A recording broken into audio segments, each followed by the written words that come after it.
Parler de la polygamie, un cas évident de la polygamie qui est la caractéristique du leader et même des super leaders, puisque c'est eux qui sont capables de gérer la diversité, plus que d'autres, qui ne sont pas là en train de considérer les autres comme un bloc d'un seul tenant, capables de s'adapter aux différentes variantes, aux différentes nuances. Ce qui n'est pas le cas du leader basique qui, lui, tient un discours d'un seul tenant pour tout le monde, comme le professeur dans sa classe.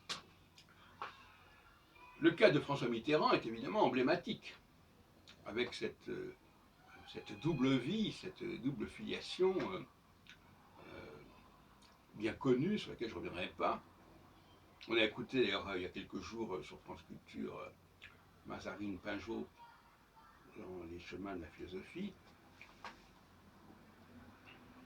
Je crois que un leader est presque par essence conduit à cette situation. C'est partie de son mode de fonctionnement.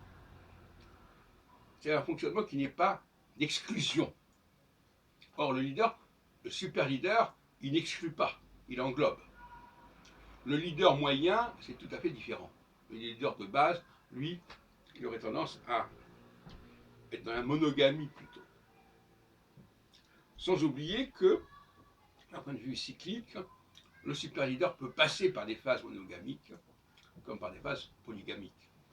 Il n'est pas totalement dans la polygamie dans le sens le plus large du terme, c'est-à-dire simplement la capacité de gérer la diversité.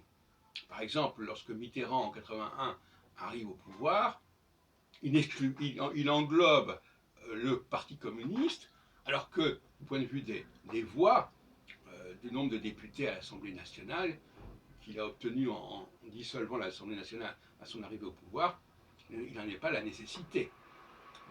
Donc c'est quelqu'un qui joue avec la diversité, et en ce sens-là, il y a une essence polygamique que l'on retrouve dans sa vie privée.